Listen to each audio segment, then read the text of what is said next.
Hello students, कैसे हैं आप लोग। उम्मीद है आपकी पढ़ाई अच्छी चल रही होगी। तो आज स्टार्ट करने जा रहे हैं alcohol, phenol and ether. GOC हम कंप्लीट कर चुके हैं। हाइड्रोकार्बन, उसके साथ साथ जो हेलो एल्केन और हेलो एरीन है, जैसे SN1 है, SN2 है, और जो उसकी प्रिपरेशंस हैं वो कहीं ना कहीं जीओसी और हाइड्रोकार्बन में कवर हो चुकी हैं। तो हेलो एल्केन को फिर से करने कोई फायदा नहीं।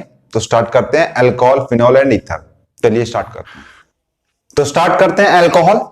अल्कोहल में क्या कि जिसके पास OH ग्रुप हो, है ना, OH फंक्शनल ग्रुप हो, जिसको हम क्या बोलते हैं, हाइड्रोक्सी। ठीक है, जिसका सफिक्स क्या लगता है, ओन, और हाइड्रोक्सी क्या है, प्रीफिक्स। मेनली जिसमें OH ग्रुप हो। अपन नोमेनक्लेचर में पढ़ के आया था ना, जहां पे हमने 2 हाइड्रोक्सी 3 हाइड्रोक्सी लगाया था और लास्ट में ओल लगाया था। सिंपल बॉन्ड हो। इनकी क्लासिफिकेशन कैसे कैसे करते हैं थोड़ी सी बता देता हूं, बहुत ज्यादा जरूरी तो नहीं है। क्लासिफिकेशन जैसे एक OH जुड़ा हुआ है तो मोनोहाइड्रिक। जैसे मान लो यहां पे CH3 जुड़ा हो तो इसको क्या बोलेंगे, मीथेनॉल।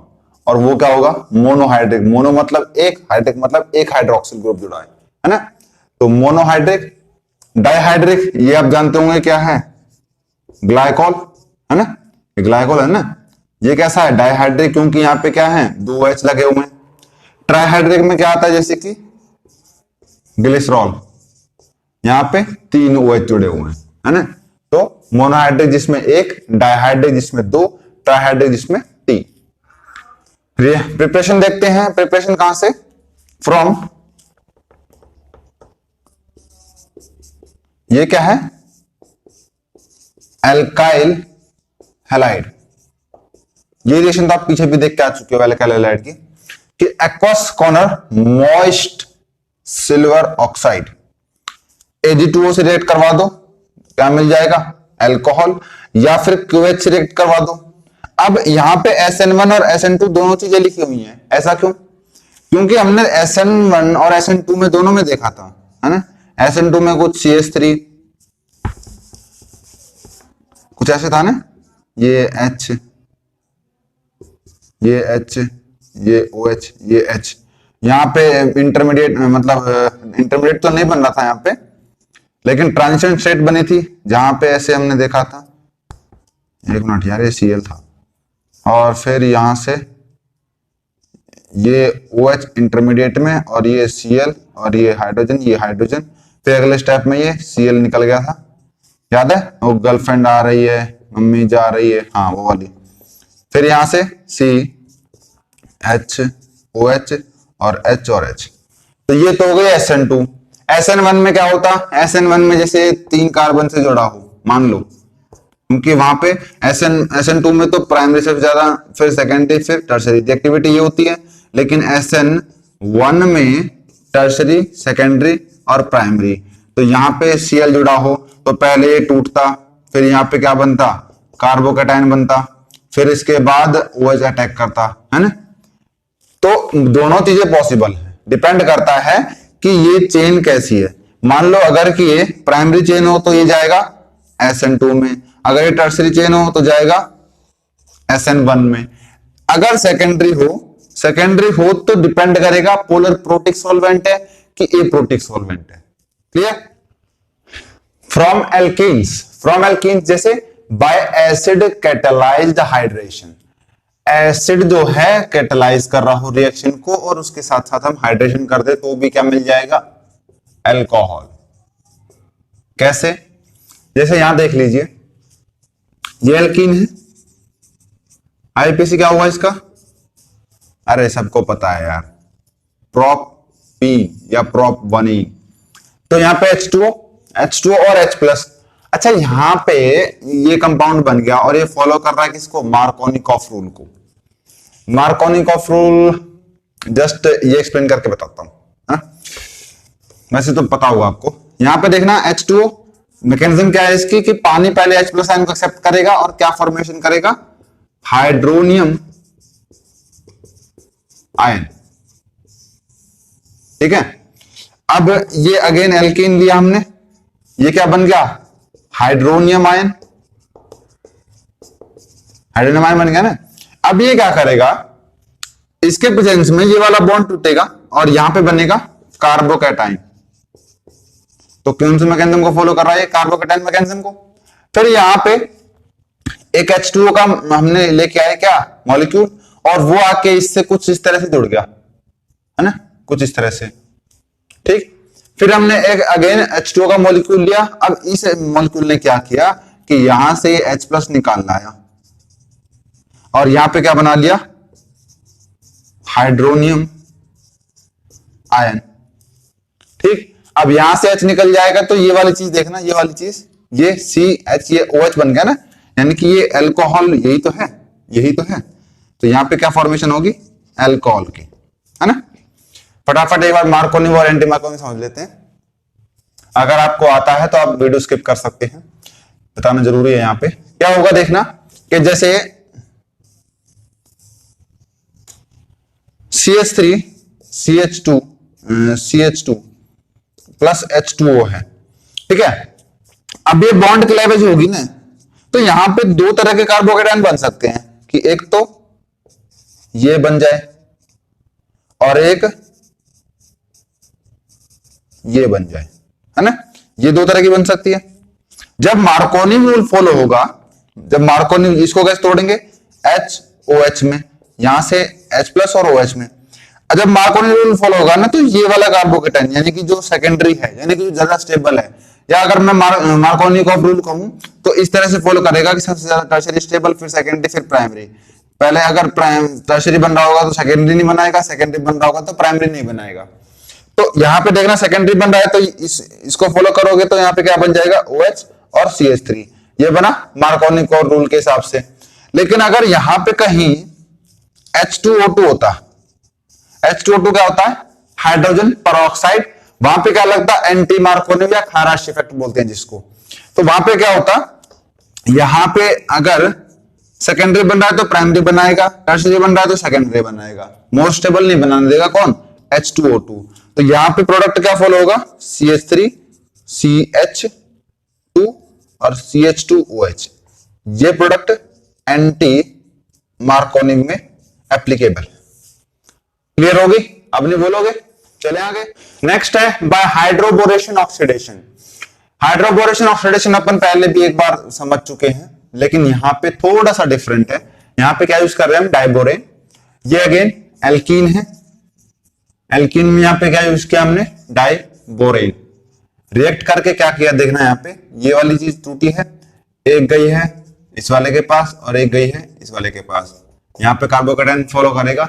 अच्छा एक चीज ध्यान रखना, यहां पे कौन सा रूल फॉलो हो रहा है, एंटी मार्कोनी कॉफ, एंटी मार्कोनी कॉफ रूल, ठीक।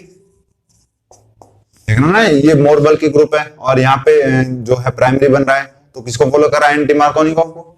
ऐसे यहाँ पे क्या करना है, ये प्रोडक्ट बनने के बाद अगेन यहाँ पे सेम मॉलिक्यूल जो शुरुआत में लिया है वही दोबारा ले लेना है। वही दोबारा लोगे तो यहाँ पे देखना बोरोन के साथ कितने जुड़े हुए हैं, यहाँ पे हाइड्रोजन 2 है और एक ये कंपाउंड जुड़ा हुआ है। अब यही कंपाउंड अगेन वही बॉन्ड टूटेगा तो एक हाइड्रोजन ये वाला कंपाउंड खा जाएगा, तो यहाँ पे BH बचा और इसका हो गया ट्वाइस। क्लियर भाई, यहाँ पे क्या है, मैं ये मान सकता हूं ना कि इससे ये पूरा एक मॉलिक्यूल जुड़ा हुआ है। अब इसी से मैं एक और मॉलिक्यूल जोड़ना चाहूं तो एक हाइड्रोजन खा जाएगा इसका, है ना भाई। एक हाइड्रोजन निकलना ही पड़ेगा, एक हाइड्रोजन यहाँ पे बॉन्ड टूटेगा। देखना यहाँ पे जब एक हाइड्रोजन शिफ्ट करेगा, यहाँ पे जब बॉन्ड टूटेगा तो यहाँ पे हाइड्रोजन जुड़ेगा, हाइड्रोजन जुड़ेगा तो ये CH2 तो हुआ है ना। तो ये BH बन गया। अब यहाँ पे हमने अगेन एक मॉलिक्यूल लिया, वही सेम तीसरी बार, है ना। पहला यहाँ पे, दूसरा यहाँ पे, तीसरा एक और बार। तो यहाँ पे क्या बना, जो एक हाइड्रोजन था बेचारा वो भी चला गया। अब ये कुछ ट्वाइस जुड़ गए इससे और बोरोन से, और बोरोन की वैलेंसी पूरी होगी। बोरोन का एटॉमिक नंबर कितना होता है, 5, तो 2 3, तो आउटर में कितने हैं, 3 ही है ना। तो किसको शो करता है बोरोन, 3 को। अरे ग्रुप 13 भी तो है, ग्रुप 13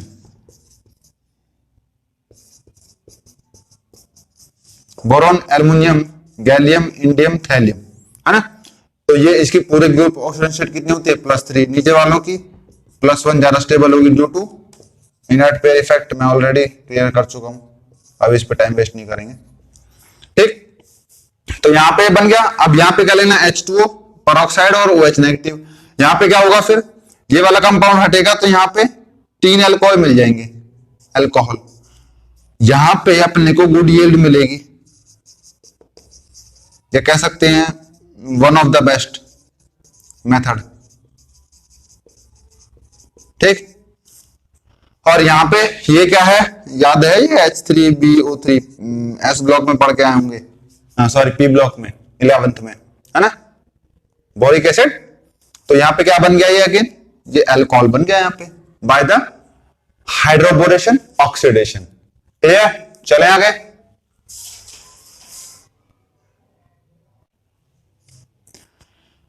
नेक्स्ट पे चलते हैं, ऑक्सीमर्कुरेशन डीमर्कुरेशन। मैं ऑलरेडी करवा चुका हूं, लेकिन आप वो काफी टाइम हो गया उसको करवाए, तो थोड़ा सा देख लेते हैं। ये क्या है, mercuric acid in the presence of water and sodium borohydride. तो यहां से इसमें रिएक्शन करके क्या बनेगा, प्रोपेन टू ऑल। इसकी मैकेनिज्म मैं पीछे करवा चुका हूं, आप जाके देख सकते हैं, या देख के आए होंगे तो अपनी नोटबुक में से रिवाइज कर लीजिए। ठीक, ऐसे यहां पे ये अगेन एल्कीन है, ये भी एल्कीन था ना, कुछ तो गड़बड़ है यार, एल्कीन। तो एल्कीन से यहां पे इसको क्या बोलते हैं, वाटर गैस, याद है, वाटर गैस और सेन गैस, CO+H2 को, कार्बन मोनोऑक्साइड और हाइड्रोजन को, इसके प्रेजेंस में टेट्रा कार्बोनिल कोबाल्ट। ये देखिए, ये CO4 है ना, तो टेट्रा कार्बोनिल कोबाल्ट को लिए तो यहां पे क्या बनेगा, एल्डिहाइड बनेगा। अब ये एल्डिहाइड के प्रिपरेशन में दोबारा लिखूंगा तो रिएक्शन नहीं लिख पाऊंगा, सॉरी। यहां पे एल्डिहाइड बना, एल्डिहाइड से फिर यहां पे क्या लिया हमने, ये लिथियम एल्यूमिनियम हाइड्राइड, इसको LiAlH4 के फॉर्मूले से भी जानते हैं। तो ये क्या है, ये एक स्ट्रॉन्ग रिड्यूसिंग एजेंट है, स्ट्रॉन्ग रिड्यूसिंग एजेंट है। तो क्या होगा, ये इसको रिड्यूस कर देगा। हमने ये पढ़ रखा है कहीं ना कहीं कि क्या था कि अल्कोहल को ऑक्सीडाइज करोगे तो एल्डिहाइड एंड कीटोन बनेगा, और इसको फर्दर ऑक्सीडाइज करोगे तो कार्बोक्सिलिक एसिड बनेगा। अब इसको रिड्यूस करवाओगे कार्बोक्सिलिक एसिड को तो एल्डिहाइड कीटोन, और इसको रिड्यूस करवाओगे तो अल्कोहल। अब यहाँ पे यही हो रहा है, एल्डिहाइड को रिड्यूस करवा रहे हैं स्ट्रॉन्ग रिड्यूसिंग एजेंट से, तो क्या कर रहा है, अल्कोहल बन रहा है, सिंपल है।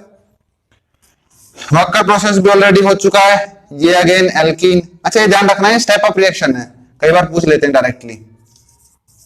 स्टेप अप रिएक्शन कैसे है कि यहाँ पे 2 कार्बन की चेन है, यहाँ पे 3 कार्बन की मिल रही है, एक स्टेप बढ़ रहा है, स्टेप अप रिएक्शन, है ना। तो यहाँ पे एल्कीन, एल्कीन में ये पैलेडियम डाइक्लोराइड और H2O, ये कॉपर्स क्लोराइड, अगेन वही फॉर्मेशन होगी क्या, एल्डिहाइड की, पैलेडियम और 2HCl से अपने कोई मतलब नहीं है। LH अगेन इसकी यही कहानी है, क्या है, स्ट्रॉन्ग रिड्यूसिंग एजेंट, क्या कर देगा, रिड्यूस अल्कोहल में, कोई दिक्कत नहीं। हाइड्रोक्सिलेशन बहुत अच्छे से करवा चुका हूं, बेयर्स रिएजेंट लास्ट 2-3 लेक्चर में ही हुआ है। ऑस्मियम टेट्राऑक्साइड ये भी हो चुका है। MCPBA ये वो नहीं है जो आप सोच रहे हो ये है मेटा क्लोरो पर बेंजोइक एसिड, ठीक है। तो इनकी प्रिपरेशन भी हम पीछे देख चुके हैं। तो आज इतना ही, पढ़ते रहे, मेहनत करें, आगे बढ़े। तो आगे चलते हैं प्रिपरेशन ऑफ अल्कोहल की तरफ। थर्ड है, 2 तक हम कर चुके हैं पिछले लेक्चर में। थर्ड है फ्रॉम कार्बोनिल ग्रुप।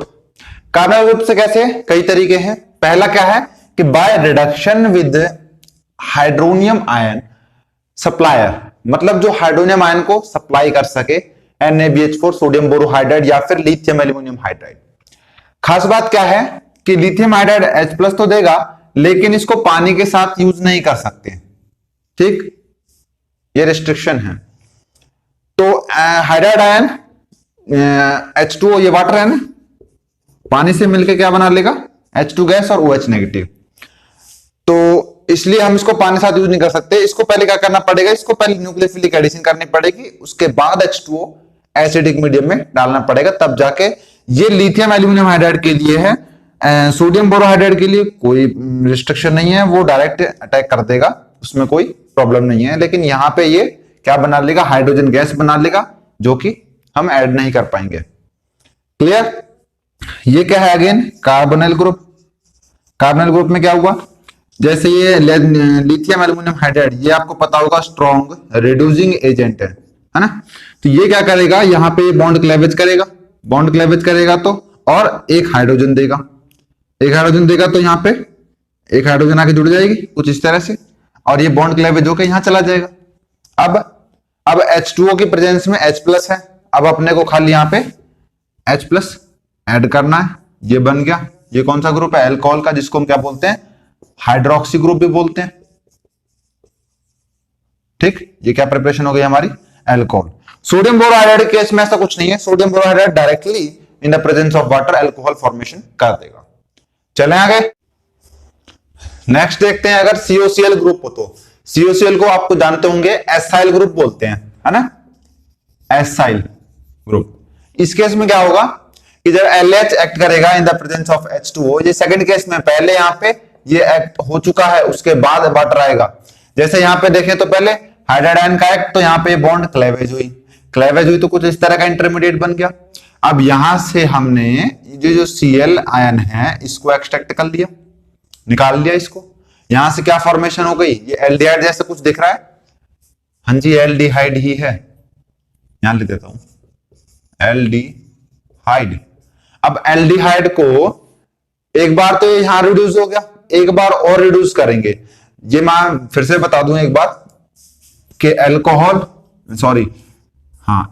को ऑक्सीडाइज करोगे तो एल्डिहाइड, एल्डिहाइड को ऑक्सीडाइज करोगे तो कार्बोक्सिलिक एसिड, रिडक्शन करोगे तो एल्डिहाइड, और अगेन रिडक्शन करोगे तो अल्कोहल। तो यहां पे एल्डिहाइड बन गया, एल्डिहाइड है ना ये CHO। अब इसको हमें अल्कोहल में कन्वर्ट करना है तो क्या करवाना पड़ेगा, रिडक्शन। भाई इस केस में तो रिडक्शन हो रहा है और यहां पे ऑक्सीडेशन, है ना। तो इधर जाना है अपने को, एल्डिहाइड से अल्कोहल बनाना है तो क्या करना पड़ेगा, रिडक्शन। यहां पे अगेन हमने रिडक्शन करवा दिया तो क्या बन गया, अल्कोहल। बहुत सिंपल प्रिपरेशन है, कोई कॉम्प्लेक्स नहीं है। अब कुछ बहुत इंपॉर्टेंट बात है कि किन किन कंपाउंड से जो हम जहां पे लिथियम एल्यूमिनियम हाइड्राइड यूज कर सकते हैं और किन कंपाउंड में हम सोडियम बोरोहाइड्राइड यूज कर सकते हैं, है ना, अपने को ये देखना है। जैसे अगर मैं बात करूं एल्डिहाइड की, तो एल्डिहाइड से अल्कोहल बनाने के लिए दोनों समर्थ हैं, दोनों रिएक्ट कर जाएंगे वाटर के प्रेजेंस में, कोई दिक्कत नहीं है। ये मिटा लेता हूं, थोड़ी कंफ्यूजन हो गई। तो अगर यहां पे कीटोन ग्रुप आ जाए तो और उससे अल्कोहल बनाना हो तो भी ये दोनों समर्थ हैं, कोई दिक्कत नहीं। अगर COCl यानी कि ये वाला केस है, एसाइल से तो हम अभी देख के आए हैं, हो सकता है यहां से तो बिल्कुल, यानी कि इसमें भी ये दोनों आराम से काम कर जाएंगे। बट अब केस आता है कार्बोक्सिलिक एसिड का, है ना। कार्बोक्सिलिक एसिड, ये शायद बात में रिपीट भी होगी कब, कार्बोक्सिलिक एसिड जब पढ़ाएंगे, कि कार्बोक्सिलिक एसिड को लिथियम एल्यूमिनियम हाइड्राइड तो रिड्यूस कर सकता है अल्कोहल में, लेकिन सोडियम बोरोहाइड्राइड यूज नहीं कर सकता। ठीक है, यहां पे स्टार लगा के लिख लीजिए कि सोडियम बोरोहाइड्राइड कार्बोक्सिलिक एसिड को रिड्यूस नहीं कर सकता, इसके पास टेंडेंसी नहीं है रिड्यूस करने की। और अगर इस तरह का ये दिख रहा है RCOOR, है ना, तो ये कैसा दिख रहा है अपने को ये एस्टर लग रहा है, लेकिन ये है नहीं। एक चीज ध्यान देना, यहाँ पे कार्बोनिल ग्रुप, ये कार्बोनिल ग्रुप यहाँ पे बीच में, ये कैसा, ये एनहाइड्राइड जैसा नहीं दिख रहा है। अरे एनहाइड्राइड तो है भैया, ये एनहाइड्राइड के बारे में क्या बताया था कि दो कार्बोनिल ग्रुप हो और एक बीच में ऑक्सीजन फंसा हो और साइड में कुछ जुड़ा हो, एग्जैक्ट यही तो है, ये दो कार्बोनिल ग्रुप बीच में ऑक्सीजन फंसा हुआ है। तो एनहाइड्राइड को लिथियम एल्यूमिनियम हाइड्राइड आराम से रिड्यूस कर देगा, यानी कि लिथियम एल्यूमिनियम हाइड्राइड सबको रिड्यूस कर देगा। दैट्स व्हाई इसको हम बोलते हैं स्ट्रॉन्ग रिड्यूसिंग एजेंट। ठीक, पावर तो उसकी भी वही है, फॉर्मूला इसका क्या है, LiAlH4, H4 इसके पास है, H4 इसके पास है, बट ये एनहाइड्राइड को नहीं कर सकता रिड्यूस। दो चीजें सीख ली हमने आज कि सोडियम बोरोहाइड्राइड जो है वो कार्बोक्सिलिक एसिड और एनहाइड्राइड को रिड्यूस नहीं कर सकता। क्लियर हो गई ये चीज। लिथियम अमोनियम हाइड्राइड किसी भी केस में भी नहीं अटकेगा, वो रिड्यूस करके कंपाउंड बना देगा। लेकिन सोडियम बोरोहाइड्राइड दो केस में कौन कौन सा, यहाँ पे अगर कंफ्यूजन हो रही तो लिख देता हूं, कार्बोक्सिलिक एसिड एंड एनहाइड्राइड, या जिसको एसिड एनहाइड्राइड भी लिखती है एनसीईआरटी। क्लियर? कार्बोक्सिलिक एसिड और एसिड एनहाइड्राइड ये नहीं कर पाएंगे act in the presence of sodium borohydride, और जहां पर बात आएगी लिथियम अमोनियम हाइड्राइड वहां पे ये पूरा पूरा काम कर जाएगा। ये दो पॉइंट बहुत इंपॉर्टेंट है, अच्छे से नोट लगा के स्टार लगा के कहीं पर भी अच्छे से याद कर लीजिए। चलते हैं आगे। नेक्स्ट है इसी के अंदर एक इपॉक्साइड, इसी कंपाउंड को बोलते हैं इपॉक्साइड, जहां पे ऑक्सीजन कार्बन के बीच में फंसा हुआ हो। कार्बोनाइल नहीं, वो कार्बोनाइल के लिए एनहाइड्राइड था, ये यहां पर कार्बोनाइल ग्रुप नहीं होगा, ये एनहाइड्राइड था, यहां पे ये इपॉक्साइड कहलाएगा, है ना। तो इपॉक्साइड लिथियम अमोनियम हाइड्राइड से रिड्यूस होके क्या बनाएगा, इपॉक्साइड अल्कोहल। कोई दिक्कत नहीं, आसान है। हाँ एक चीज ध्यान रखना, LH और कहीं भी फेल नहीं हुआ, लेकिन एल्कीन के केस में फेल हो गया, यहां पर वो रिड्यूस नहीं करवा सकता। ठीक, अब नेक्स्ट प्रिपरेशन आती है बाय ग्रेगनार्ड रिएजेंट, बहुत बखूबी जानते हो, RMGX के नाम से जानते हैं जिसको हम, है ना, जिसमें मैग्नीशियम मेटल होता है, जिसको है ना, ये एल्काइल ग्रुप, ये मेटल, ये हैलोजन। क्लियर? तो यहाँ पे कोई भी कार्बोनाइल कंपाउंड है, कुछ भी हो सकता है, एल्डिहाइड, कीटोन हो सकता है, कुछ भी हो सकता है, कार्बोनाइल ग्रुप। तो RMGX रिएक्ट करेगा तो यहाँ पे एक इंटरमीडिएट बनाएगा कुछ इस तरह का, ये क्या है, इंटरमीडिएट, कि R तो S किसी पोजीशन पे जुड़ जाएगा और OMGX यहां पे बन जाएगा। अब यहां पे वाटर एसिडिक मीडियम में लेना है तो क्या होगा कि MgOH और ये X ये तो बाहर निकल जाएगा। मैं शायद ये पहले भी बता चुका हूं कि ग्रिग्नार्ड रिएजेंट में ये स्टेबल कंपाउंड निकलता है, बाकी जो बचा है वो कंपाउंड बना दो, सिंपल। तो यहां से निकल जाएगा तो क्या बचेगा, ये Mg, ये OH निकल लिया, यहां पे क्या बचा, OH, ये OH आके जुड़ गया, क्या बन गया यहां पे, अल्कोहल, सिंपल। ऐसे यहां पे अगर मैं बात करूं किसकी, एसाइल ग्रुप की, एसाइल ग्रुप की बात करूं तो यहां पे RMGX से सीधी क्या बन रही है, अल्कोहल। मैकेनिज्म कुछ इस तरह फॉलो करेगी कि यहां से पहले R प्लस कुछ इस तरह जुड़ेगा, ये वाला बॉन्ड टूटेगा, फिर यहां से Cl निकलेगा, Cl निकल के अगेन ये इस वाली कंडीशन में आ गया, बस इस जगह पे क्या आ गया, R। अब यहां पे ये कुछ कीटोन जैसा दिख रहा है, कीटोन ही है यार, कीटोन है ना, तो कीटोन क्या दे रहा है, टर्शियरी अल्कोहल, है ना। हाँ एक चीज, एक बहुत इंपॉर्टेंट चीज लिख लो यार कि HCHO क्या देगा, प्राइमरी अल्कोहल, RCHO देगा सेकेंडरी अल्कोहल, और कीटोन देगा हमेशा टर्शियरी अल्कोहल। ये किस केस में है, ग्रेगनार्ड रिएजेंट के केस में है। ठीक, देखो यहाँ पे कीटोन, ये कीटोन है, कीटोन ने क्या दिया, टर्शियरी। अरे यार ये कार्बन, ये कार्बन, ये कार्बन, ये कार्बन तीन से जुड़ा हुआ है, तो ये टर्शियरी अल्कोहल हुआ कि नहीं हुआ। तो कीटोन देगा टर्शियरी अल्कोहल, अगर कोई एक से ज्यादा कार्बन का हुआ तो सेकेंडरी अल्कोहल देगा, और फॉर्मेल्डिहाइड हुआ तो प्राइमरी अल्कोहल देगा, in the case of Grignard reagent. मेरे ख्याल से यहां तक की कहानी क्लियर है। चलें आगे, नोट डाल के लिख लीजिए एक बात कि जो RCONH2 है, अरे ये कुछ अमाइड जैसा नहीं लग रहा, अरे वही है ना, RCONH2। तो ये रिएक्ट नहीं करेगा RMGX से। देखिए मैं एक बात बता देता हूं आपको कि एंट्रेंस में क्या होता है उससे कहीं ज्यादा मतलब ये रखता है कि क्या चीज नहीं होती है, और उससे भी इंपॉर्टेंट उसके पीछे का रीजन कि वो क्यों नहीं होती है ना। तो वहां पे अपने को ये नहीं है कि यार एक क्वेश्चन आ गया 5 नंबर का तो उसके बारे में तुम जो भी जानते हो वो लिख आओगे और काम चल जाएगा, नहीं। वहां पे 4 ऑप्शन होंगे, 4 में से आपको एक टिक करना है, या मल्टीपल चॉइस में होंगे तो 2 या 3 टिक करने हैं, मतलब वो सिलेक्ट करने उनमें से, हाँ ये सही है ये गलत है। आपको खाली वहां पे डिसीजन लेना है ना, आपकी डिसीजन मेकिंग पावर बेस्ट होनी चाहिए कि ये बिल्कुल सही है ये बिल्कुल गलत है। वो कब होगी, जब आपके माइंड में क्लैरिटी होगी, है ना। तो फोकस वहां ज्यादा रखिए जहां पे लिखा हुआ है ये नहीं हो सकता या ये नहीं होता, है ना। तो क्या amide do not react with RMGX यानी कि ग्रिगनार्ड रिएजेंट एज जो अमाइन ग्रुप है, जो अमाइन आयन है वो एक पुअर लिविंग ग्रुप है, वो नहीं छोड़ेगा भैया। दैट्स व्हाई कि जो अमाइड ग्रुप है वो ग्रिगनार्ड रिएजेंट से रिएक्ट नहीं करता तो अल्कोहल नहीं बनाता। क्लियर यार, do not react with RMGX। यहां तक की कहानी क्लियर हो गई। अब चलते हैं preparation of alcohol bye hydrolysis of ether, ether की हाइड्रोलाइसिस करना। अब यहां पे ये तो है, दिख रहा है, एक सेकेंड यार, RCOOR, it's not ether, it's ester, sorry गलती हो गई, एस्टर है ना। ईथर तो ये होता है ना यार, ईथर तो ये होता है, ये तो एस्टर है, ये तो RCOOR डैश है ना, ये तो एस्टर है। तो एस्टर में क्या किया हमने, उसको हाइड्रोलाइसिस कर दिया। एक चीज होता है हमारे दिमाग में बहुत गलत है कि हाइड्रोलाइसिस का मतलब होता है पानी यूज करना, नहीं। हाइड्रोलाइसिस मतलब होता है जो कि जो हाइड्रोक्सी आयन है उसको ऐड करवाना या उसका एक्ट करवाना, है ना।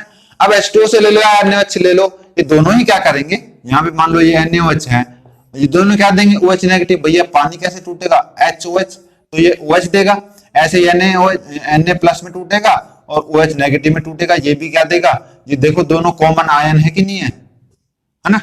तो इसको भी हाइड्रोलाइसिस का ही नाम देंगे। तो यहां से क्या होगा, यहां से NaOH इस वाले ग्रुप को डिस्प्लेस करके और यहां पे ये क्या बना लेगा, दिख रहा है, C कार्बोनिल ग्रुप के साथ OH जुड़ा हुआ जिसको हम एसिड बोलते हैं, कौन सा, कार्बोक्सिलिक एसिड, याद है या कहां बताऊं, यहां पे देख लो, ये कार्बोनिल ग्रुप है, अगर इसके साथ H और H जुड़ा हो तो HCHO फॉर्मेल्डिहाइड, अगर इसके साथ हाइड्रोजन और इधर कार्बन जुड़ा हो तो CH2 एल्डिहाइड बन जाएगा, अगर इसके साथ OH जुड़ा हो और कार्बन जुड़ा हो तो ये कार्बोक्सिलिक, अरे यही तो होता है ना, COOH, यही तो होता है ग्रुप, ये COOH है ना, तो ये कार्बोक्सिलिक एसिड।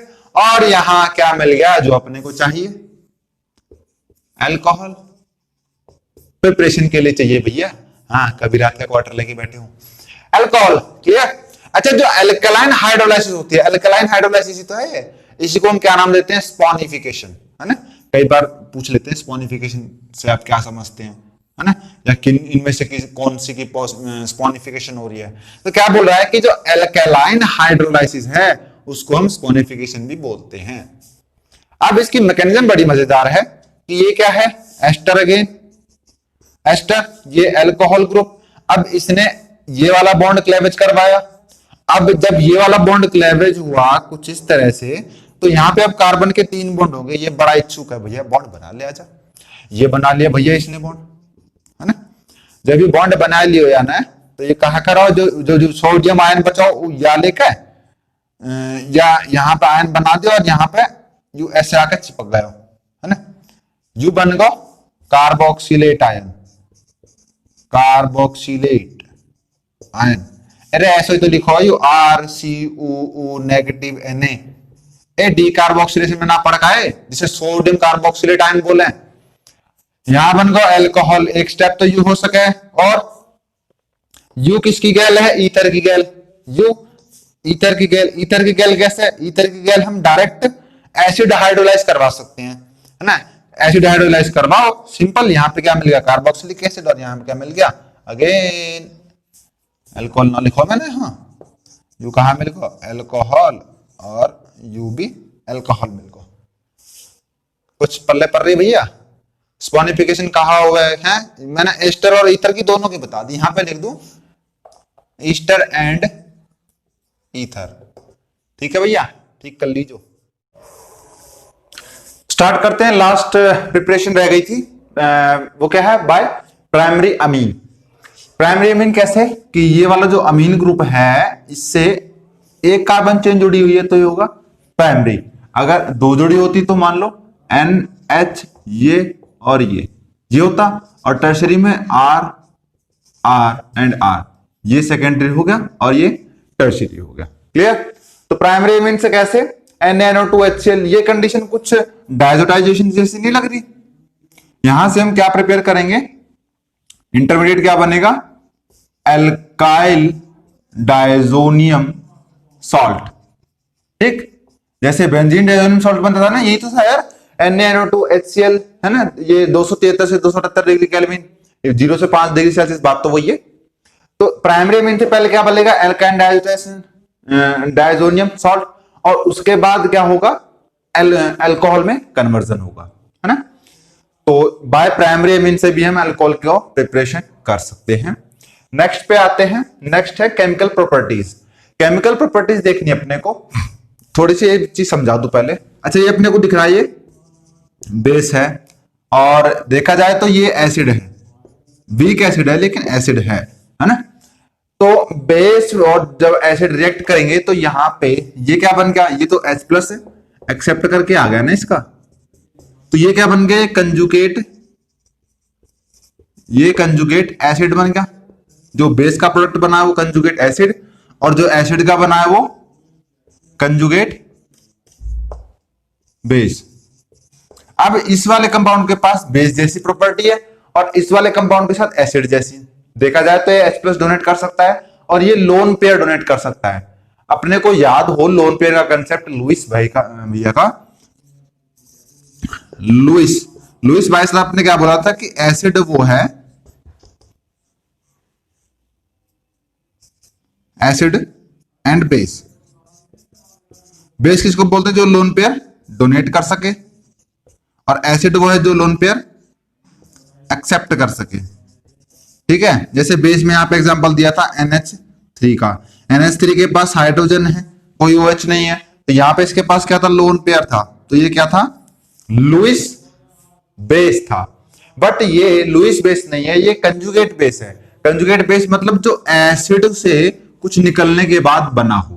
भाई अल्कोहल में एसिडिटिक H प्लस के कारण ही तो है, अगर वो निकाल दोगे तो वो बेस बन जाएगा, कौन सा, लेकिन कंजुगेट।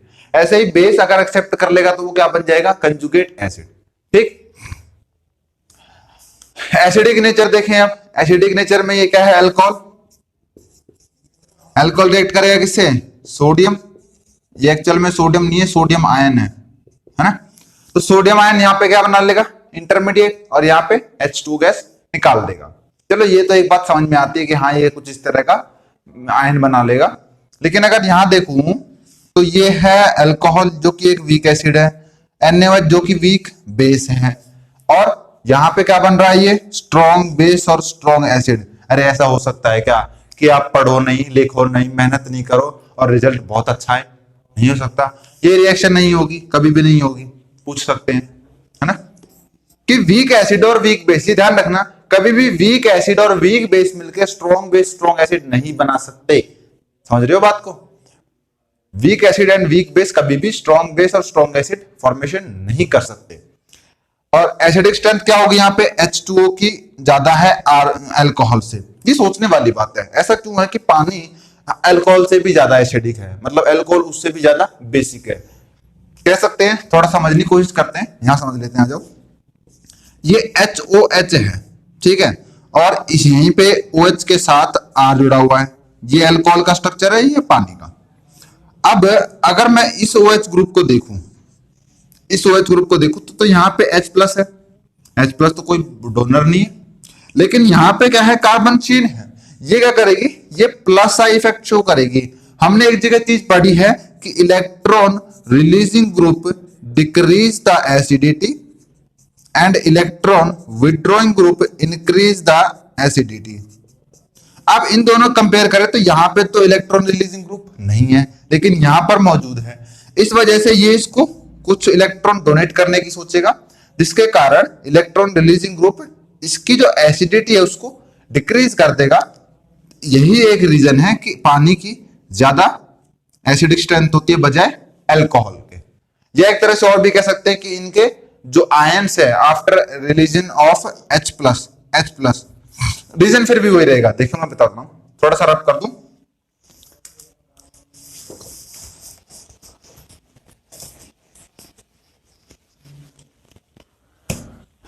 देखिए ये HOH और यहां पे OHR। यहां से आप H प्लस निकालोगे तो OH नेगेटिव बनेगा, और यहां से आप H प्लस निकालोगे तो OR, और ये बिल्कुल ठीक। अब यहां पे देखिए, यहां पे इस आयन को बैलेंस करने वाला कोई नहीं है। यहां पे फिर भी जो एल्काइल ग्रुप है वो प्लस आई इफेक्ट से थोड़ा सा मैनेज कर देगा। समझ में आ रही बात है ना? रीजन वही रहेगा, plus I effect, inductive effect, electron releasing group, reason हर जगह वही है। क्लियर?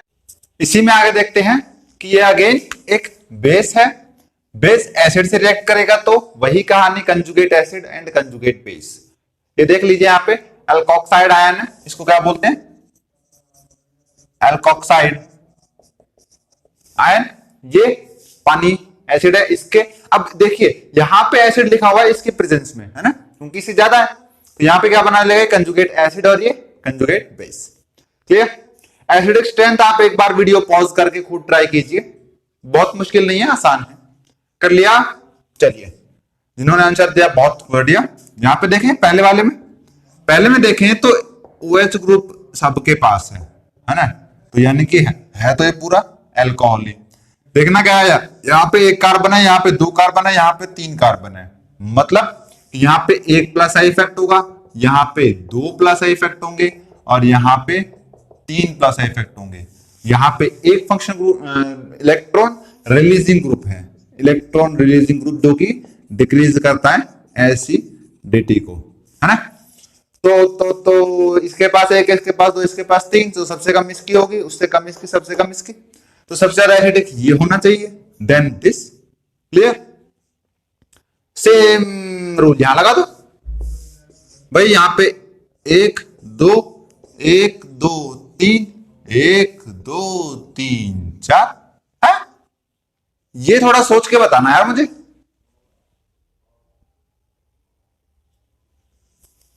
हाँ जी, चले, क्या होगा भाई? सेम तो कंसेप्ट है यार, अरे कोई रॉकेट साइंस थोड़ी है, कोई दिक्कत?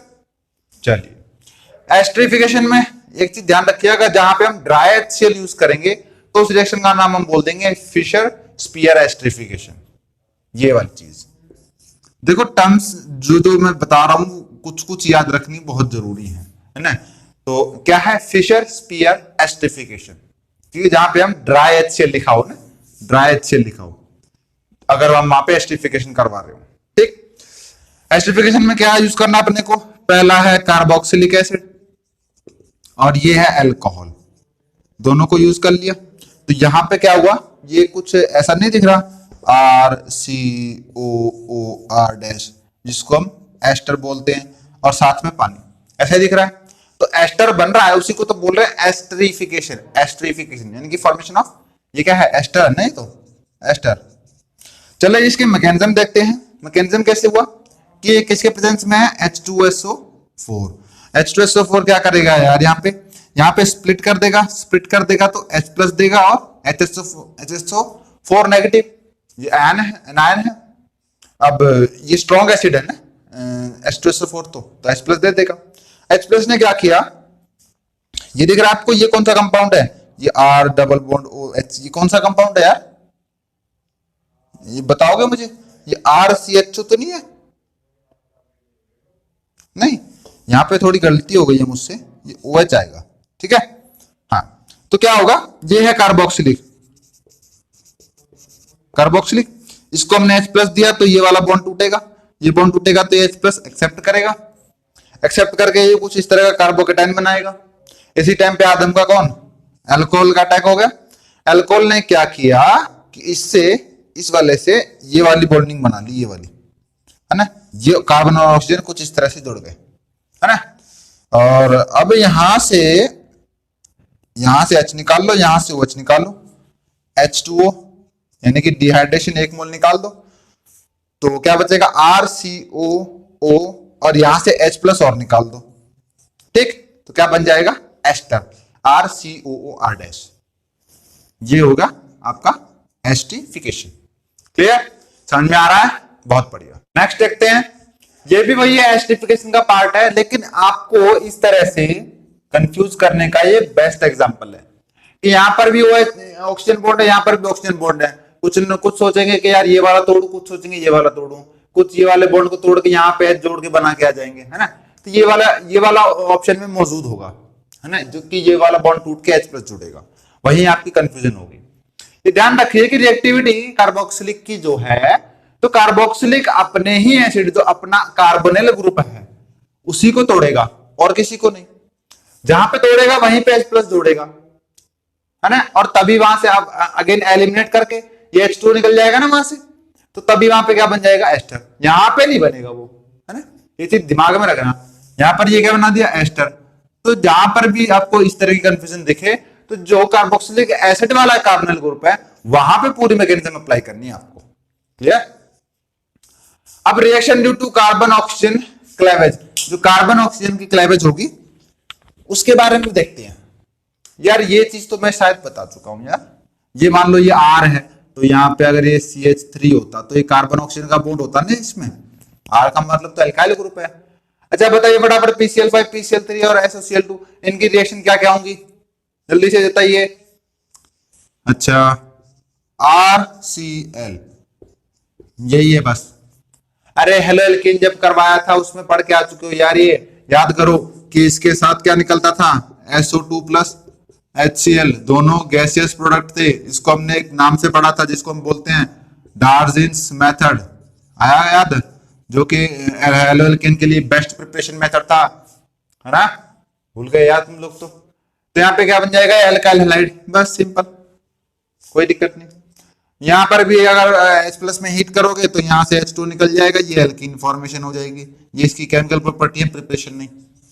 ये 3 रिएक्शन आपको थोड़ा सा ध्यान से समझनी पड़ेंगी। मैं कोशिश करूंगा इसकी मैकेनिज्म में भी करवाने की। ये क्या है, ये अल्कोहल है लेकिन प्राइमरी है ना, प्राइमरी तो है। ये कुछ इस तरह से तो है, CH3 CH2 और OH, ये कार्बन एक से तो जुड़ा हुआ है, ये जो हाइड्रोक्साइड आयन है तो प्राइमरी है। तो यहाँ पे देखना H2SO4 तो है लेकिन 443 डिग्री केल्विन में काम चल गया। यहाँ पे क्या हो गया, एल्कीन बन गया, पानी निकल गया, कोई दिक्कत नहीं।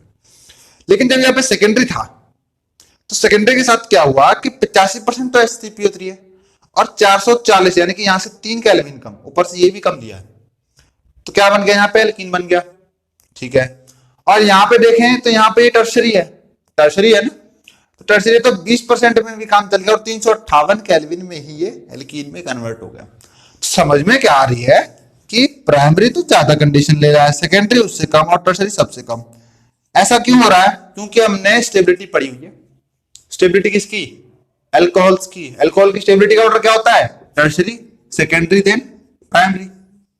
यही तो रीजन है इनका, है ना। तो भैया ये तो ज्यादा कंडीशन मांग रहा है और ये यहां तक है, इनको हम बोलते हैं माइल्ड कंडीशन, मतलब ऐसी जो थोड़ी सी भी इधर उधर कर दो तो भी रिएक्शन कंप्लीट हो जाएगी। ठीक, क्लियर हुई। इसकी मैकेनिज्म समझने की कोशिश करते हैं, थोड़ी सी मैकेनिज्म देख लेते हैं इसकी। वैसे तो आपने कर रखी है लेकिन बतानी जरूरी है। ये क्या है, अल्कोहल, जिसको ये CH3, ये CH2, ये OH, है ना। तो यहाँ पे क्या हुआ, पहले H+ आयन का अटैक हुआ। H+ आयन कहां से मिलेगा, जैसे कि यहाँ पे H2SO4 से मिल रहा है, यहाँ H3PO4 से मिल रहा है, यहाँ पर भी H3PO4 से मिल रहा है ना। तो H+ मिलेगा, H+ जाके कुछ इन भाई साहब से, ऑक्सीजन भाई साहब से बॉन्डिंग बना लेगा। बॉन्डिंग बनाने के बाद आपको पता है जहां पर अपने को H2 मिलता है अपन निकाल देते हैं, निकाल दिया। यहाँ पे क्या बन गया, ये वो नहीं बन गया, ये क्या बोलते हैं उसको, कार्बोकेटाइन। हाँ, कार्बोकेटाइन बन गया। यहाँ पे क्या, फॉर्मेशन ऑफ कार्बोकेटाइन। अब 2-3 बात यही बदल गई यार यहाँ से। एक तो ये कार्बोकेटाइन मैकेनिज्म से शो हो रहा है, एक यहाँ पे डिहाइड्रेशन हो रही है। अच्छा, तो यहाँ से एक H+ और निकाल दो, यहां से निकालोगे तो यहां आ जाएगा और यहाँ पे दे दोगे तो यहां आ जाएगा, है ना। अब ये H+ क्या करेगा, ये किसी और मॉलिक्यूल को जाके पकड़ेगा, फिर से मैकेनिज्म चलती रहेगी जब तक ये कंपाउंड खत्म नहीं हो जाएगा, है ना। तो आगे चलते हैं, हम ऑक्सीडेशन पढ़ रहे थे अल्कोहल का। केमिकल प्रॉपर्टीज में नेक्स्ट है ऑक्सीडेशन। आप जानते हैं ये जो कंपाउंड लिखा हुआ है ये अल्कोहल है और अल्कोहल को अगर हम ऑक्सीडाइज करें तो क्या मिलता है, एल्डिहाइड, है ना। वो डिपेंड करता है कि यहां पे अल्कोहल प्राइमरी है या सेकेंडरी। अगर प्राइमरी अल्कोहल होगा तो एल्डिहाइड बनेगा और सेकेंडरी अल्कोहल जैसे कि यहां पे है ना, ये सेकेंडरी अल्कोहल है तो यहां पे क्या बनेगा, कीटोन। क्लियर। अगर फर्दर ऑक्सीडाइज करोगे तो, फर्दर ऑक्सीडाइज करोगे जैसे यहां पे है, ये क्या है, अल्कोहल ऑक्सीडाइज किया तो एल्डिहाइड, एंड फर्दर ऑक्सीडाइज किया तो कार्बोक्सिलिक एसिड। ये चीज तो आपको अब तक याद हो गई होगी, कोई बहुत बड़ी बात नहीं है। क्लियर। अगर माइल्ड ऑक्सीडाइजिंग एजेंट भी लोगे तो भी अल्कोहल से अपने को एल्डिहाइड मिल जाएगा, बस वो प्राइमरी होना चाहिए। ये ध्यान रखना कि प्राइमरी जो अल्कोहल है वो देगा एल्डिहाइड, एंड सेकेंडरी अल्कोहल अपने को कीटोन देगा। क्लियर। अच्छा, ऐसे ही यहां पे देखना, ये डबल बॉन्ड के साथ OH ग्रुप है, तो इसको कन्वर्ट करने के लिए अपने को एक विशेष कैटलिस्ट की जरूरत पड़ेगी, जिसको हम बोलते हैं पायरिडीनियम क्लोरोक्रोमेट।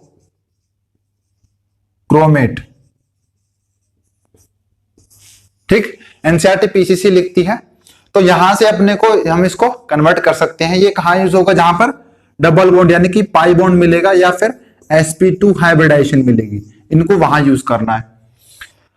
सेकेंडरी अल्कोहल देगा कीटोन, ये अपने को क्लियर हो गया।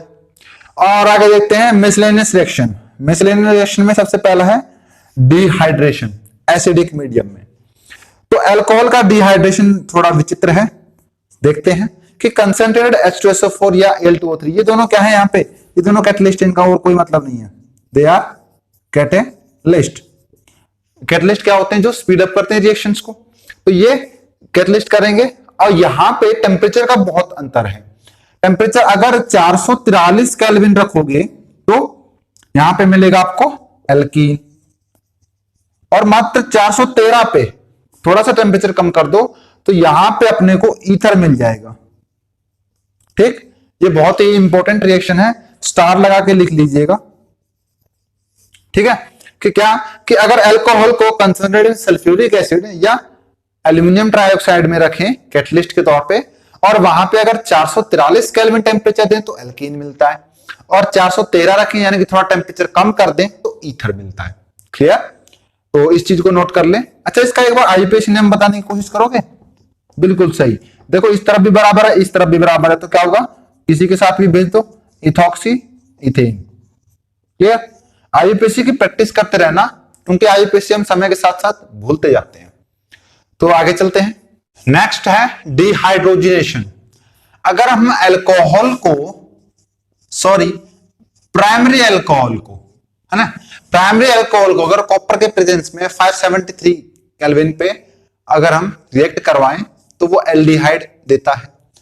सेकेंडरी क्या करता है, कीटोन फॉर्मेशन कर देता है, ये सेकेंडरी अल्कोहल है। लेकिन टर्शरी ऐसा कुछ नहीं करता। ये आपको डिहाइड्रोजनेशन क्यों लिखा गया है यहां पे, और ये आपको ऑक्सीडेशन क्यों लग रहा है, देखिए ध्यान से कि यहां पे R के साथ यहां पे देखिए CHO, मतलब हाइड्रोजन कितने हैं, 3 और 1 ऑक्सीजन। यहां पे हाइड्रोजन कितने हैं, 1, तो यहां पे हाइड्रोजन निकल रहा है ना भाई, एलिमिनेशन ऑफ हाइड्रोजन तो हो रहा है ना, एलिमिनेशन ऑफ हाइड्रोजन, वही तो होगा डिहाइड्रोजिनेशन। हाइड्रोजिनेशन को हम बोलते हैं एडिशन ऑफ हाइड्रोजन, और यहां पे एलिमिनेट हो रहा है, यही केस यहां में हो रहा है, यहां पे 1 था, यहां पे 1 भी नहीं है। लेकिन जब टर्शरी के साथ ऐसा हुआ, प्राइमरी ने तो क्या किया, एल्डिहाइड बना लिया, सेकेंडरी ने कीटोन बना लिया। टर्शरी बोला मैं डिहाइड्रोजिनेशन तो कर लूंगा, लेकिन मैं कोई एल्डिहाइड कीटोन नहीं, मैं यहां पे एल्कीन बनाऊंगा। ठीक, तो ये एक्सेप्शन समझ लो, इंपॉर्टेंट पॉइंट है कि टर्शरी अल्कोहल डिहाइड्रोजनेशन के बाद एल्कीन फॉर्मेशन करता है, ना तो एल्डिहाइड और ना ही कीटोन। क्लियर, याद रह जाएगी बात। फिर चलते हैं distinction between primary, secondary and tertiary, most important topic in this chapter, Lucas test and Victor Meyer test. मैं कोशिश करूंगा दोनों को साथ साथ समझाने की, मिलता जुलता है। तो चलिए पढ़ते हैं। तो स्टार्ट करते हैं कि कैसे पता लगाएं कि प्राइमरी कौन सा है, सेकेंडरी कौन सा है और टर्शरी कौन सा है। देखिए यहाँ पे शुरुआत में कोई अल्कोहल लिया हुआ है, अपने को नहीं पता अभी कि वो प्राइमरी है, सेकेंडरी है या टर्शरी है। पहले स्टेप में फास्फोरस ट्राइहैलाइड या फास्फोरस ट्राइआयोडाइड से रिएक्ट करवाना है। नेक्स्ट स्टेप में AgNO2, नेक्स्ट स्टेप में HNO2 और देन सोडियम हाइड्रोक्साइड में डाल दो। उसके बाद अगर वो रेड कलर देता है तो प्राइमरी, ब्लू कलर देता है तो सेकेंडरी, अगर वो कलरलेस है तो टर्शरी। फिर से, रेड कलर देता है तो प्राइमरी, ब्लू कलर देता है तो सेकेंडरी और कलरलेस है तो टर्शरी। ठीक है, अब यहां पे अपने को ये दिख तो रहा है कि वैसे तो पता है अपने को ये प्राइमरी दिख रहा है, लेकिन सॉल्यूशन में पड़ा होता है तब थोड़ी दिख रहा होता है ना। तो हम क्या करेंगे, उसमें फास्फोरस ट्राइहैलाइड डाला तो कुछ इस तरह का कंपाउंड बनेगा आइडो का। AgNO2 डाला तो नाइट्रो कंपाउंड बन जाएगा। फिर उसमें HNO2 डाला तो क्या होगा, क्या होगा, क्या होगा,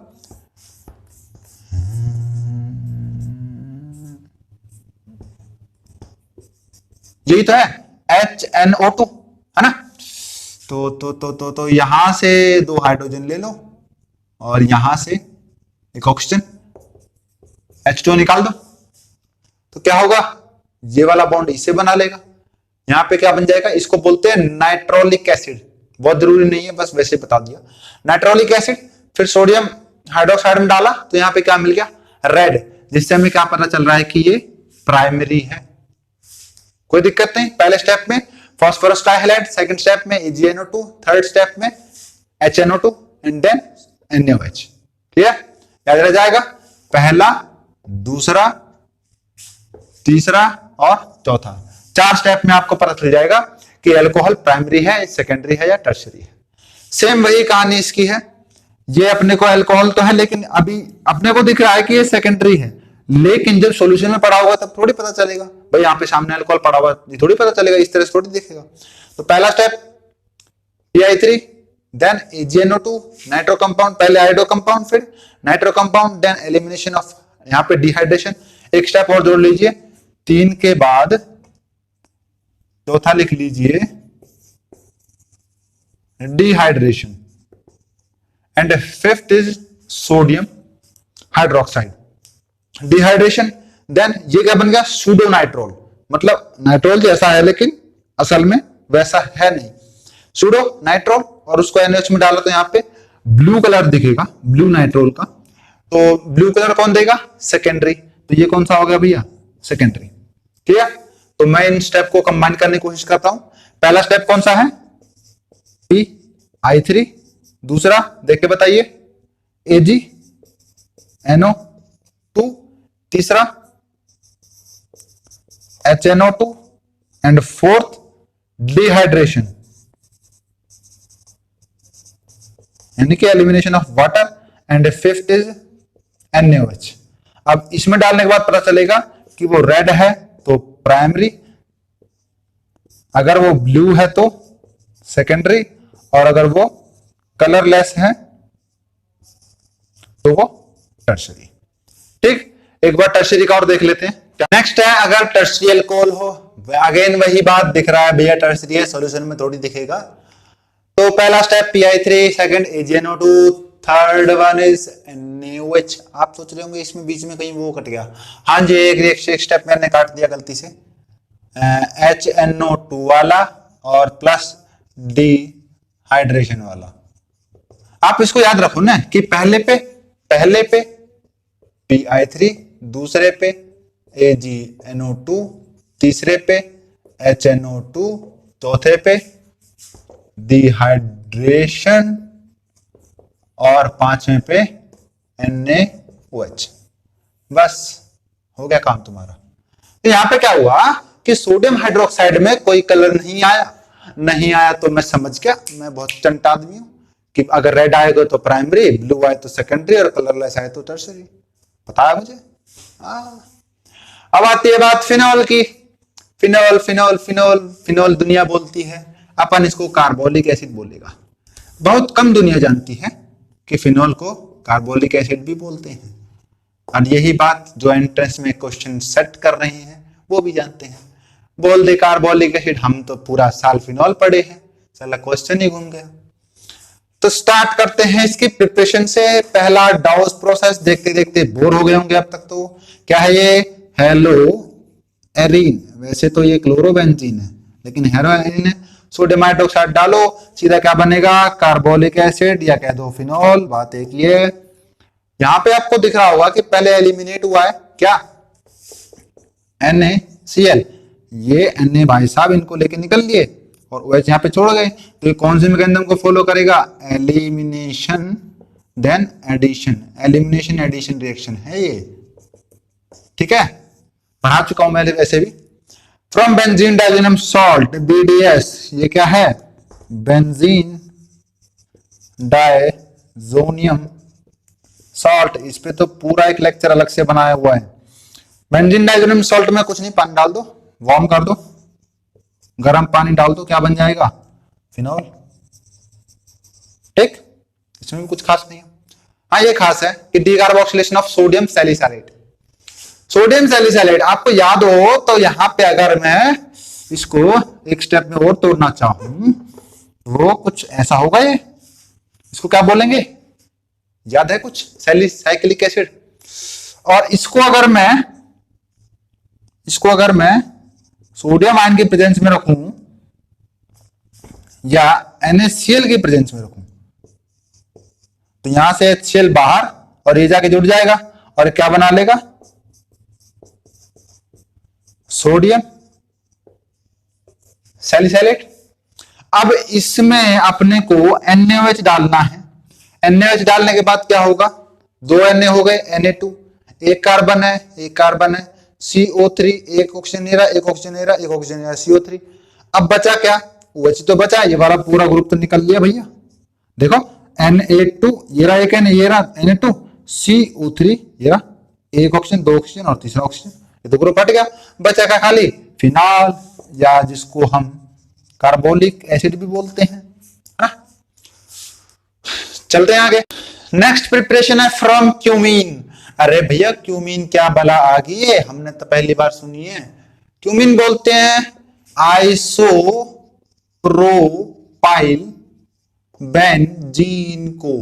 ये दिख रहा है, ये आइसोप्रोपाइल है कि नहीं है, इधर भी एक कार्बन इधर भी एक कार्बन, बीच में बेंजीन लगा हुआ है, तो क्या बोल रहे हैं इसको, आइसोप्रोपाइल बेंजीन। कुछ नहीं करना भैया, ऑक्सीजन मिला दो सनलाइट के प्रेजेंस में, धूप में रख दो ऑक्सीजन के साथ, खुला छोड़ दो, सबसे बड़ी बात। तो क्या होगा, ये इंटरमीडिएट बनेगा और इंटरमीडिएट बनेगा तो क्या होगा, यहाँ पे स्प्लिटिंग होगी, थूकना नहीं बे, स्प्लिट मतलब टूटना। तो क्या होगा, ये दिख रहा है ये CH3C डबल बॉन्ड, ये टूटेगा तो डबल बॉन्ड आएगा और ये बन गया कीटोन।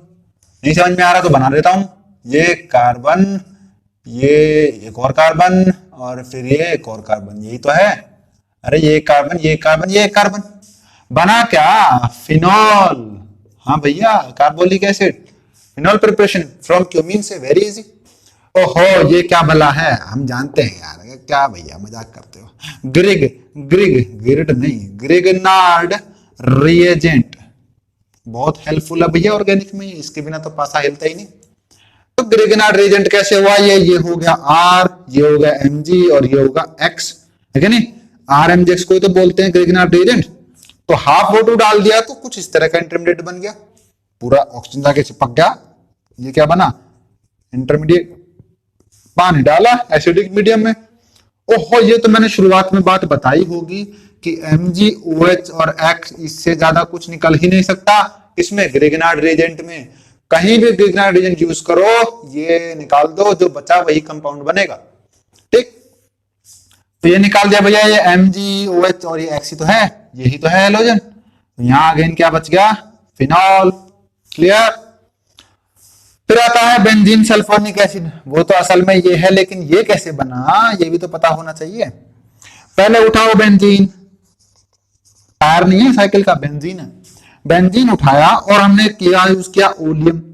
ओलियम क्या बला है, ओलियम है कंसंट्रेटेड H2SO4। दुनिया जानती है कि H2SO4 दो तरह से टूटता है, एक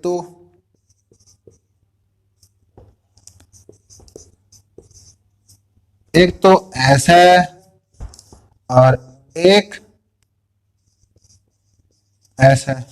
तो यहां यू जो है नहीं, यू ऐसे टूट रहा है ऐसे, तो यह जगह का हैगा यू SO3H जाके यहाँ जुड़ गो तो क्या है, हमने सोडियम हाइड्रोक्साइड और यहाँ की प्रेजेंस में एसिडिक मीडियम में या तो रिएक्शन करवाई, यू पूरा को पूरा सब पर्दनी से बाहर, और यू आर जो OH या गैल जुड़ गो। ये साइड प्रोडक्ट कहाँ लेना हो हमें, हाँ छोड़, फिनॉल बन गो, कार्बोलिक एसिड बन गो, बहुत बढ़िया। प्रॉपर्टीज ऑफ फिनॉल की, ये किसकी प्रॉपर्टी है, प्रॉपर्टीज ऑफ फिनॉल, या जिसको अपन कार्बोलिक एसिड भी बोलते हैं। क्लियर। अब वैसे तो दो तरह से एनसीईआरटी में, तीसरी भी पढ़नी जरूरी है।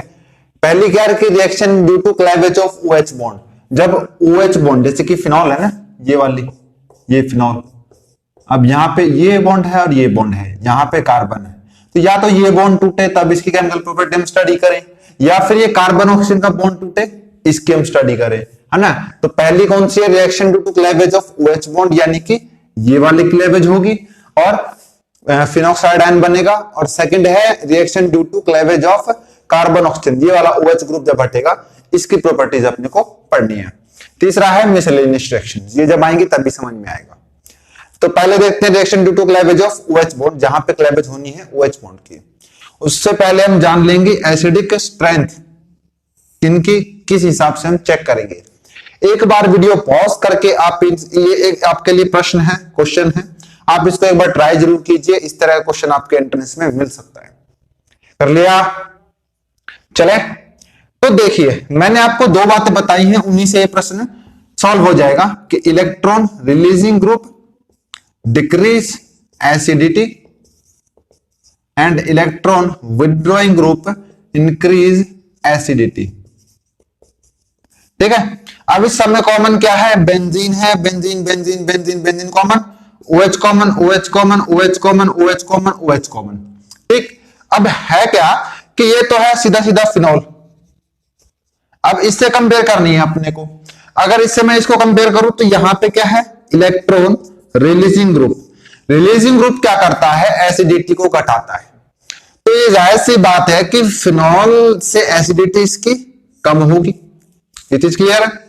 अच्छा यहां पर क्या आ गया, इलेक्ट्रॉन विथड्रॉइंग ग्रुप आ गया, और इलेक्ट्रॉन विथड्रॉइंग ग्रुप इंक्रीज करता है एसिडिटी को, तो इसके मुकाबले इसकी एसिडिटी और ज्यादा होगी। अगर और आगे देखें तो यहां पे दो इलेक्ट्रॉन विथड्रॉइंग ग्रुप हैं तो और ज्यादा होगी, और यहां पे तीन है, इसको तो आप जानते होंगे 2,4,6 ट्राइनाइट्रोफिनॉल, जिसको हम पिक्रिक एसिड भी बोलते हैं। इसकी हमने प्रिपरेशन पढ़ी है कि हाँ भाई पहले सल्फोनेशन करके जब नाइट्रेशन करवाना चाहिए तो HCl में मिलेगा, तो ये इस केस में सबसे ज्यादा एसिडिक होगा। क्यों होगा, क्योंकि यहाँ पे इलेक्ट्रॉन रिलीजिंग ग्रुप है, यहाँ पे कोई ग्रुप है ही नहीं, एब्सेंट है, जबकि यहाँ पे इलेक्ट्रॉन विथड्रॉइंग ग्रुप, ये इलेक्ट्रॉन विथड्रॉइंग ग्रुप, ये इलेक्ट्रॉन विथड्रॉइंग ग्रुप, यहाँ पे तीन इलेक्ट्रॉन विथड्रॉइंग ग्रुप हैं जो इसकी रिएक्टिविटी को बढ़ा रही है, एसिडिटी को बढ़ा रही है। क्लियर, कोई दिक्कत। फिर चलते हैं एसाइलेशन पे। एसाइलेशन में अपन जानते हैं कि किससे रिएक्ट करवाना अपने को, COCl। हम एसाइलेशन में चाहे फ्रीडल क्राफ्ट एसाइलेशन हो चाहे नॉर्मल एसाइलेशन हो, हम एसाइल ग्रुप से ही रिएक्ट करवाते हैं।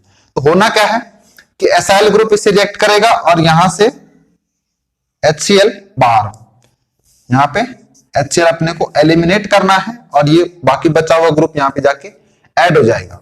तो आपको दिख रहा होगा ये RCOOR है ना, एस्टर फॉर्मेशन हो रही है, उससे अपने कोई मतलब नहीं है, अपने को खाली ध्यान रखना है कि एसाइलेशन में कैसे वो गो थ्रू करता है, HCl को बाहर निकाल रहा है। मेरे ख्याल से इतना क्लियर हो गया होगा। एसाइलेशन में ही एक नेम रिएक्शन और आती है कि अगर फिनॉल को बेंजोइल क्लोराइड से रिएक्ट करवाएं और जो रिएक्शन होगी आगे बनेगा प्रोडक्ट, उसको अपन एक नेम रिएक्शन से जानेंगे। ये बात मैंने पहले भी लिखवाई हुई है कि अगर एसाइलेशन में एसाइल ग्रुप की जगह अगर हम बेंजोइल क्लोराइड को यूज करें तो उसको हम नाम देंगे स्कॉटन बाउमैन रिएक्शन। क्लियर। क्या रिएक्शन, रिएक्टेंट क्या है इसमें, फिनॉल विद बेंजोइल क्लोराइड, तो उसे हम क्या नाम दे रहे हैं, स्कॉटन बाउमैन रिएक्शन। अब बात यह है, बात प्रॉपर्टीज में reaction due to cleavage of carbon oxygen bond की। कार्बन ऑक्सीजन बॉन्ड कैसे कि अब यहां पे ये वाला ग्रुप टूटने की फिराक में है, यहां से टूटा तो PCl5 की प्रेजेंस में यहां से तो ये 1% प्रोडक्ट बनेगा, और ये 99%, यानी कि मेजर प्रोडक्ट तो यही बनेगा।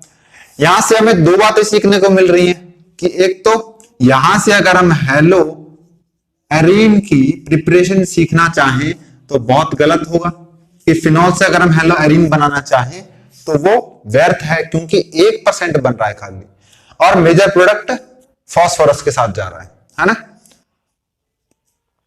अगर हम जिंक डस्ट से रिएक्शन करवा दें तो जिंक डस्ट से अपने को पता है क्या होगा, जिंक डस्ट से होगा क्या कि जिंक ऑक्साइड, या यहां पे नहीं, यहां लेता हूं, कि जिंक ऑक्साइड तो बाहर निकल जाएगा, और ये जो हाइड्रोजन बचा हुआ है ना, ये जब यहां से बॉन्ड टूटेगा तो ये इसी में समा जाएगा। भाई जब जहां से कोई बॉन्ड टूटता है तो उसको भी तो एक हाइड्रोजन की जरूरत पड़ती है, तो ये हाइड्रोजन यहां आ गया है ना, तो ये क्या बन गया, बेंजीन। अगर हम अमाइन ग्रुप से रिएक्ट करवाएं फिनॉल को तो क्या होगा, वहां पे अपने को क्या मिलना है, एनिलीन। क्लियर, सबसे बेसिक प्रिपरेशन एनिलीन की, क्या करना है, फिनॉल उठाओ, अमोनिया से रिएक्ट करवा दो, वहां पे क्या मिल जाएगा, एनिलीन। कैसे कि यहाँ पे NH3 है, यहाँ पे OH है, अब OH और NH3, तो यहां से H2O निकाल दो, NH2 जाके और इस ग्रुप पे जुड़ जाएगा, ये है ना। समझने वाली बात क्या है कि कार्बन ऑक्सीजन बॉन्ड स्ट्रॉन्ग हो जाता है क्योंकि वहां पे पार्शियल डबल बॉन्ड करेक्टर आएगा। मान लो जैसे कि ये एसिड H+ देके क्या होगा, यहां पे आ जाएगा फिनोक्साइड आयन। अब जब ये रोटेट करेगा ऑर्थो पे, पैरा पे, फिर अगेन ऑर्थो पे, तो क्या होगा कि जब ये रेजोनेंस शो करेगा तो यहां पे डबल बॉन्ड करेक्टर आएगा, और इस कारण ये थोड़ा सा स्ट्रॉन्ग बॉन्ड कहलाएगा। तो इसलिए कार्बन ऑक्सीजन बॉन्ड की जो रिएक्टिविटी है बजाय ऑक्सीजन हाइड्रोजन बॉन्ड क्लेवेज के थोड़ी सी कम होती है। रीजन क्या है, due to double partial double bond character. Clear, चले आगे। ठीक, नेक्स्ट है मिसलेनियस रिएक्शंस। मिसलेनियस रिएक्शंस में सबसे पहला है हेलोजिनेशन। हेलोजिनेशन, ये अगेन हमने क्या उठा लिया, फिनॉल। अरे भैया फिनॉल की केमिकल प्रॉपर्टी पढ़ रहे हैं तो वही उठाएंगे। तो फिनॉल से हमने क्या किया, एक्वस ब्रोमीन को रिएक्ट करवाया, और एक्वस ब्रोमीन क्या करेगा, ट्राई सब्स्टिट्यूटेड कंपाउंड बनाएगा,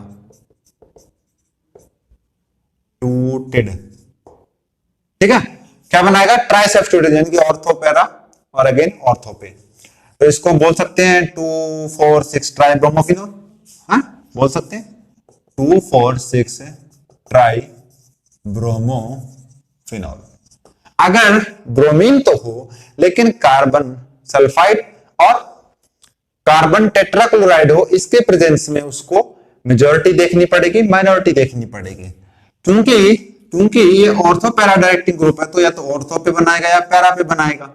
लेकिन ऑर्थो वाला बहुत कम चांसेस में स्टेबल होता है, या तो उसमें हाइड्रोजन बॉन्डिंग इंटरेक्ट कर रही हो तब वो स्टेबल हो सकता है, या ऑर्थो इफेक्ट हो तब स्टेबल हो सकता है ना।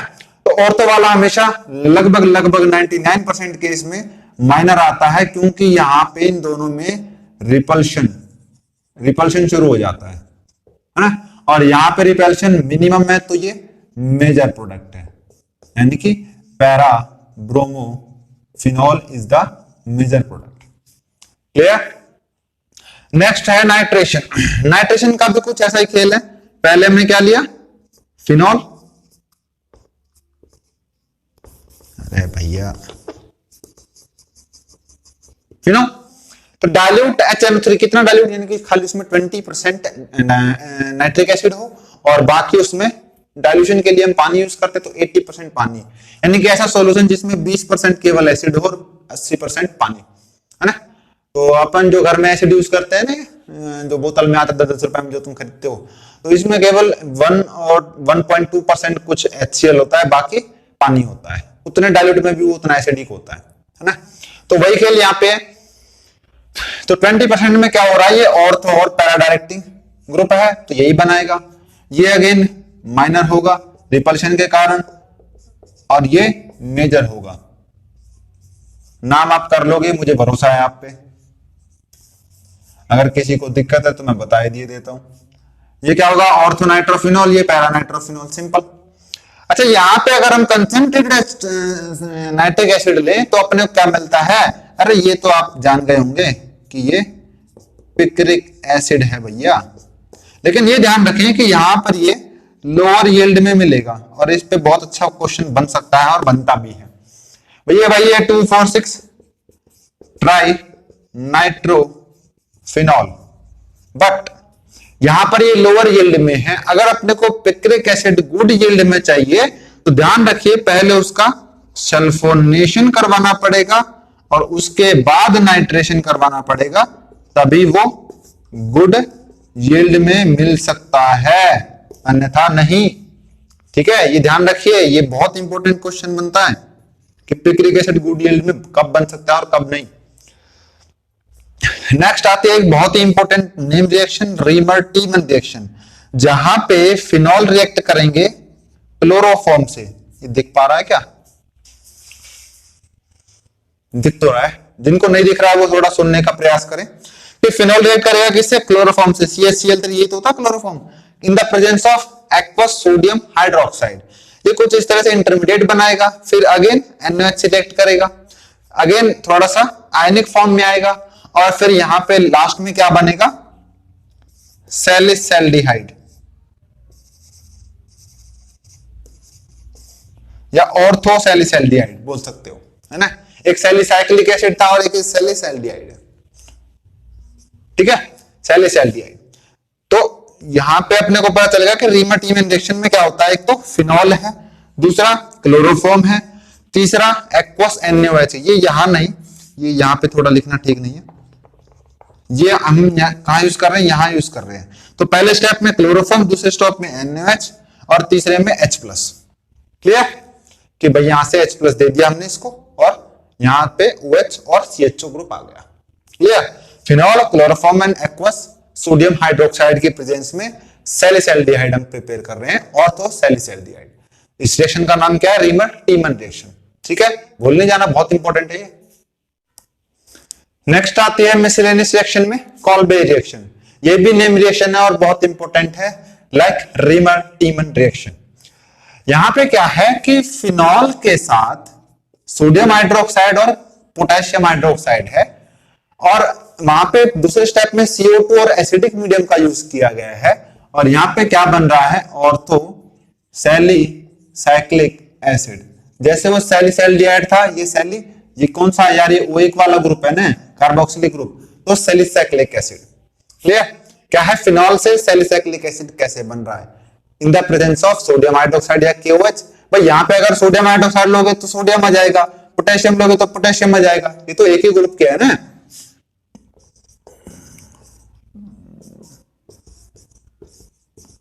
अब ये वाले ग्रुप 1 के एलिमेंट है। अब इनमें सभी में इसके पास 3 है, सॉरी एटॉमिक नंबर 3 है, इसका 11 है, इसका 19 है। किसी में भी देख लो, यहाँ पे 1s2 2s1, यहाँ पे 1s2 2s2 3 2 नहीं, हाँ 2s2 2p6 3s1, यही होगी भाई। 6 और 4 10 और 1 11। पोटेशियम की 1s2 2s2 2p6 3s2 3p6। अब देखो यहाँ पे 2 2 4, 6 और 4 10 और 6 और 2 8, इसका 19 है तो एक और चाहिए, यानी कि 4s1। इसके पास भी एक, इसके पास भी एक, इसके पास भी एक ही इलेक्ट्रॉन है, तो यानी कि किसी एक से इंटरमीडिएट बना सकता है। अब सोडियम ले चाहे पोटेशियम ले, कोई फर्क नहीं पड़ने वाला, क्योंकि इनकी सबकी वैलेंसी क्या है? 1 1 1, क्योंकि एक ही ग्रुप के एलिमेंट है। यानी कि यहां पे फिर नेक्स्ट स्टेप पे CO2 H+ सिलेक्ट करवा के क्या बनाना है? Salicylic acid. मैकेनिज्म देखते हैं, बहुत इंपॉर्टेंट है कि पहले तो अपने को क्या करना है? फिनॉल को रिएक्ट करवाना है OH नेगेटिव से, जो कि यहां पे टूटेगा Na+ और OH नेगेटिव, ये दो आयन में टूटेगा NaOH, तो OH नेगेटिव इस पे एक्ट करेगा तो क्या करेगा? इस H+ को लेके ये भाग जाएगा और यहां से डिहाइड्रेशन कर देगा। पहला स्टेप क्या फॉर्मेशन होगी? Phenoxide ion. एक बात, अब यहां पे क्या करना है? फिनॉक्साइड आयन से रिएक्ट करवाना है CO2 को। ये क्या है? Carbon dioxide. हाँ जी, इस तरह की बॉन्डिंग होती है इसमें। तो ये क्या, कार्बन डाइऑक्साइड से रिएक्ट करवाया, तो यहां पे क्या हुआ कि ये वाला बॉन्ड, तो ये वाला बॉन्ड यहां टूट गया नेगेटिव के पास कुछ, यहां से एक हाइड्रोजन इसने जगह खाली करी, किसको जोड़ा? कार्बन को। और इस वाले बॉन्ड पे ये वाला हाइड्रोजन शिफ्ट हो गया। इस स्टेप में क्या हुआ है, 1 2 हाइड्राइड आयन शिफ्ट। मैं पहले ही बोल रहा हूं, इंटरमीडिएट की मैकेनिज्म हो, चाहे न्यूक्लियोफिलिक एडिशन की, चाहे एलिमिनेशन की, किसी भी तरह की हो, जीओसी का अगर कुछ भी आप छोड़ के आए हो तो हाइड्रोकार्बन समझ नहीं आएगा, और हाइड्रोकार्बन अगर कुछ छूटा है तो halo alkane, alcohol phenol ether, aldehyde ketone, amine, कुछ समझ में नहीं आएगा। इसलिए मेरी वीडियोस को अगर आप देख रहे हो तो शुरू से फॉलो करें, तभी आपको कुछ लाभ है, वरना कोई कुछ नहीं। ठीक, तो यहाँ पे 1 2 हाइड्राइड आयन शिफ्ट हो गया। शिफ्ट हो गया तो यहाँ पे क्या बन गया, एक आयन, ये वाला तो बॉन्ड टूट गया था ना यहाँ पे, ये वाला, और यहाँ पे आयन बन गया। अब लास्ट वाले स्टेप में H+ आयन यूज करना है एसिडिक मीडियम में और वाटर। तो यहाँ पे क्या हुआ कि ये H+ जाके इस OH से, ऑक्सीजन से जुड़ गया, और यहाँ पे क्या बना लिया, ऑर्थो सैलिसाइक्लिक एसिड। फिर से देखते हैं, पहले स्टेप में क्या हुआ, फिनॉक्साइड आयन बना, दूसरे स्टेप में CO2 इंजेक्ट करके इंटरमीडिएट बनाया, फिर स्टेबिलिटी के लिए 1 2 हाइड्राइड आयन शिफ्ट हुआ, उसके बाद एसिडिक मीडियम में हमने H+ दिया और वहां पे सैलिसाइक्लिक एसिड की फॉर्मेशन हुई। क्लियर? आज के लिए सिर्फ इतना ही, पढ़ते रहें, आगे बढ़े, मेहनत करें।